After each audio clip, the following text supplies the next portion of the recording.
నమస్తే అందరికీ welcome back to Aadya media. నేను మీ ప్రియా. ఈరోజు మనతో ఏపీ రాజకీయాల గురించి మాట్లాడడానికి రాజకీయ విశ్లేషకులు ఇమ్మంది రామారావు గారు ఉన్నారు. ఆయనతో మాట్లాడదాం. నమస్తే సార్. నమస్తే అమ్మా. కానీ చంద్రబాబు నాయుడు ఇంకా రాజకీయాలకు పనికిరారు, టీడీపీ ఇంకా రాదని ఈయన మాట అంటున్నారు. అవునమ్మా, రాజకీయాలు పనికిరాని మీరెవరు చెప్పడానికి కట్టాను. అలాగైతే జగన్మోహన్ రెడ్డి పనిచేస్తాడా? జగన్మోహన్ రెడ్డి పనిచేస్తాడా? రాజకీయానికి అనుభవం ఉందిగానే పనిచేస్తాడు. ఇప్పుడు నేను మామూలుగా బయటికి వెళ్ళి చెప్పాలంటే ఒకటి కాదు, సినిమా ఫీల్డ్ పుట్టిపూర్వతలు అన్నీ చెప్తా, రాజకీయంలో నాకున్న అనుభవం అంతా చెప్తా. అయితే ఒకటి నేను చెప్పేది ఏంటంటే నిజాయితీగా చెప్తా, జనం ఏమనుకుంటున్నారో అది చెప్తా, ప్రజా వాక్కుని చెప్తాను. నేను పనికిరానని చెప్పడం నువ్వెవరికి నువ్వు అసలు యాక్చువల్గా ఆయనకి ఆ కేంద్రంలో రాజకీయాలు నడపాలంటే ఇప్పుడు పెద్ద కేంద్ర మంత్రిగా ఉండేవాడు, చాలా పెద్ద పొజిషన్లో ఉండేవాడు అన్నమాట చంద్రబాబు నాయుడు. వీళ్ళు మామూలుగా ఆయన్ని మిస్గైడ్ చేసి ఆయన్ని గాయపరిచి ఆ మైండ్ గేమ్ ఆడేటువంటి ఆలోచనల్లో వీళ్ళంతా దుర్మార్గులు, దుష్టులు వీళ్ళున్నారు. కానీ ఆయన పనికిరాకపోవడం ఏంటమ్మా, ఎవరు చెప్పాడు? విమర్శలు ఎన్ని బయటకు వచ్చినా సరే చివరి ఆఖరికి ఎవరు గెలిచారనే దాన్నే చూస్తారు. అలా చూసుకున్నట్లయితే ఈ పవన్ కళ్యాణ్ అండ్ ఈ ఎమ్మెల్యే పోరాపోరీలో పవన్ కళ్యాణ్ గారు ఎన్ని చోట్ల పోటీ చేశారు? 2 చోట్ల ఓడిపోయారు. కానీ నేను 3 సార్లు పోటీ చేస్తే 2 సార్లు గెలిచాను. మరి నువ్వు సరైన నాయకుడివా, నేను సరైన నాయకుడినా అనేసి అంటున్నారు. ఆయన 3 సార్లు పోటీ చేసి 2 సార్లు గెలిచారంటే మీకు పరిగెడుతుందమ్మా ఒక మూగి. ఆ చివరి కోతులో మీరు కూర్చున్నారు, మీరు చేరుతారు. మన పరిగెడుతున్న భోగిలో గమ్మున మీరు ప్లాట్ఫారం నుంచి ఆఖరి కోతులు దిగారనుకో మీరు చేరిపోతారు. ఎందుకంటే ఆ స్పీడ్ మీది కాదు, ఆ ముందున్నటువంటి స్పీడు అటు చంద్రబాబు నాయుడుతో, లేకపోయినట్టు ఇటు వైఎస్ఆర్ కాంగ్రెస్ పార్టీతో. ఆయన వేవ్ ఉంది. ఇప్పుడు ఒక్క ఛాన్స్ ఇవ్వండి, నేను రాజ్యం తెస్తానని చెప్పాడు. ఆయన వేవులో భోగిలన్నీ పరిగెత్తావు, మన కోతులన్నీ పరిగెత్తావు, నువ్వు పరిగెత్తావు.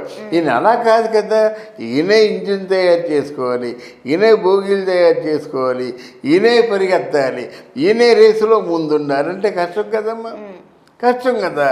అంటే ఇక్కడ ఏంటంటే అప్పుడు చెప్పాడు ఆయన క్లియర్గా, నేను రాజకీయాల్లో కొత్తగా వచ్చాను, నేను ఒక అవగాహన రాలేకపోయాను, తర్వాత నాకు కొంత అన్యాయం జరిగింది. మరి ఇప్పుడు ఈయన కూడా అదే అంటారు కదా, పొలిటికల్ గా నీకు రాజకీయాల్లో 0 నాలెడ్జ్ అంటున్నారు. మరి అది ఎలాగవుతుందమ్మా?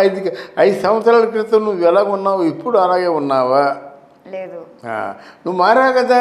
5 సంవత్సరాలు అంటే కెమెరా మీద కూర్చోడానికి కొంచెం ఆలోచించేదానివి, ఇప్పుడు తిరిగేస్తున్నావు. ఎందువల్ల నీకు వచ్చిన అనుభవం, నీకు వచ్చిన కాన్ఫిడెన్సు, నీ మీద నీకున్న విశ్వాసం అది. అలాగా పవన్ కళ్యాణ్ కూడా ఈరోజు రాజకీయాలు జోడిస్తున్నాడు అన్నమాట. ఏం మాట మాట్లాడాలన్నా తిరిగేస్తున్నాడు. అదే అప్పటిలాగా ఇప్పుడు పవన్ కళ్యాణ్ని నువ్వు అంటే బేరీజ్ వేసుకుంటే ఎలాగవుద్ది? ఒకవేళ రాజకీయాలు తెలియవు అనుకో పవన్ కళ్యాణ్కి, ఎందుకు భయపడుతున్నావు? ఆయన ప్రస్తావన ఎందుకు తెస్తున్నావు నువ్వు? ఆ రాజకీయాలు ఆడి పనికిరాడయ్యా, ఆయన మట్టుకైనా పోతాడు అని ఊరుకోవచ్చు కదా. అంత భయపడవలసిన అవసరం వచ్చింది? ఆయన తెల్లారితే ఆయన ప్రస్తావనే తీసుకురావాల్సిన అవసరం ఏముంది? ఒక అరగంటలో చెప్పు, ఒక గంటలో చెప్పు, ఒక రోజులో చెప్పు అంటే అది చెప్తాడు, చెప్పకపోతాడు. నీకెందుకు? నువ్వు మళ్ళీ గెలిచి చూపించు, అప్పుడు మాట్లాడు. అవతల వాడు ఏం చేస్తాడని నువ్వేం చేస్తావు ఆయనకు కూడా అనవసరం. ఎందుకంటే ఆయన ఏం చేస్తాడో నీకు అనవసరం అయినప్పుడు నువ్వేం చేస్తావు ఆయనకి అవసరం. రాజకీయాల్లో నువ్వేం చేస్తావు, నీ బలం ఎంత, నీ తాలూకు ఓట్లు, నీకు ఎన్ని ఓట్లు ఉన్నాయి, ఓటు బ్యాంక్ ఎంత, ఇలా మాట్లాడుకుంటారా? ఎవరు మాట్లాడుకుంటారు?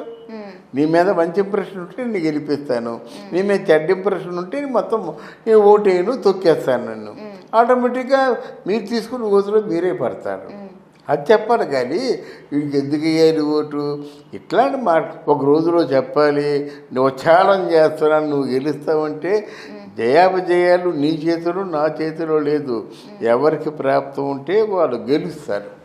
అయితే ఈయనేమంటున్నారంటే ఇది నా ఓపెన్ ఛాలెంజ్, ఈసారి నువ్వు పోటీ చేయి, కాకినాడలో పోటీ చేయి లేదా ఎక్కడన్నా పోటీ చేయి, నేను గెలిచానా నువ్వు రాజకీయాల్లోకి రాకూడదు, నువ్వు ఓడిపోయావంటే.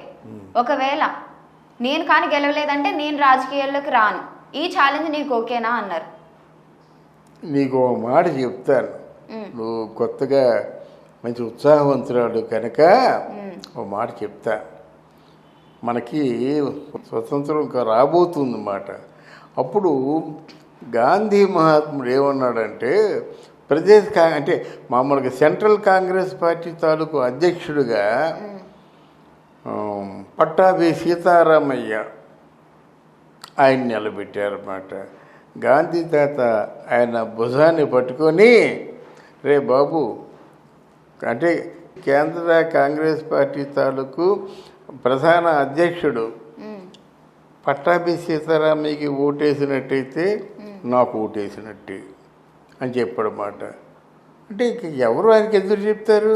ఓహో, పట్టాభి సీతారామయ్య గెలిచాడు, పట్టాభి సీతారామయ్య గెలిచాడని అందరు కూడా జేజేరు పలుకుతున్నారు.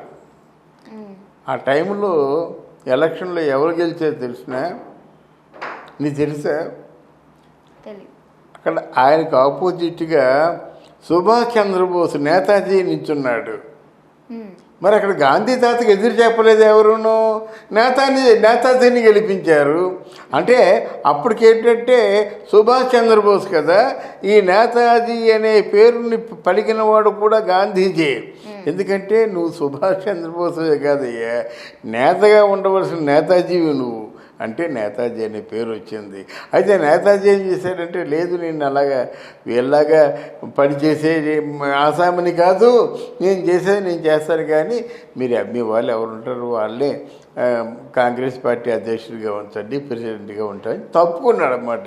ఎవరు చెప్తారు? గాంధీ మహాత్ముడు లాంటి వాడే పట్టాభి సీతారామయ్య సెంట్రల్ కాంగ్రెస్ పార్టీకి అధ్యక్షుడని చెప్పలేకపోయాడు కదా. నువ్వు చెప్పగలవా? గెలుపు ఓటములు ఎవరిని నిర్ణయించలేరు.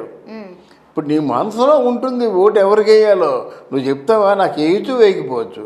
అలాగే ఎవరైనా ప్రతి ఒక్కరు కూడా ఓటు వేసే వాళ్ళు అంత పబ్లిక్గా చెప్తారనుకోవద్దు. నువ్వు డబ్బులు పంచినప్పుడు కూడా వాళ్ళ మనసులో కూడా ఉంటేనే నిన్ను గెలిపిస్తారు. ఆ సత్యాన్ని మాత్రం గ్రహించాలి. అది. Thank you so much sir. So చూసారు కదా, ఇది ఇవాల్టి ట్రెండింగ్ న్యూస్. మరిన్ని ఇంట్రెస్టింగ్ న్యూస్తో మళ్ళీ మీ ముందుంటుంది ఆద్య మీడియా.